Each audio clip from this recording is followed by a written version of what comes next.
کیسے ہیں دوستو؟ آج ہم آپ کو بتائیں گے کہ ظہر کی نماز سب سے پہلے کس نبی نے ادا فرمائی تھی۔ تو آئیے، ظہر کی نماز سب سے پہلے حضرت ابراہیم علیہ السلام نے ادا فرمائی تھی، اور اس وقت ادا فرمائی تھی جس وقت وہ اپنے بیٹے حضرت اسماعیل علیہ السلام کو ذبح کرنے کے امتحان میں کامیاب ہو گئے تھے۔ 4 رکعتیں ابراہیم علیہ السلام نے ظہر کی نماز کی ادا فرمائی تھی۔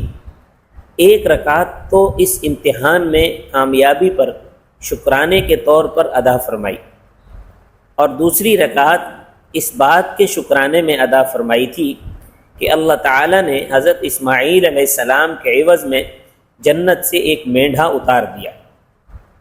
تیسری رکعت اس شکرانے میں ادا فرمائی کہ اللہ تعالیٰ نے حضرت ابراہیم علیہ السلام سے خطاب کرتے ہوئے فرمایا وَنَادَيْنَاهُ أَن يَا إِبْرَاهِيمُ، یعنی ہم نے آواز دی اے ابراہیم، بلا شبہ تم نے اپنا خواب سچ کر دکھایا، ہم نیکوکاروں کو اسی طرح بدلہ دیا کرتے ہیں۔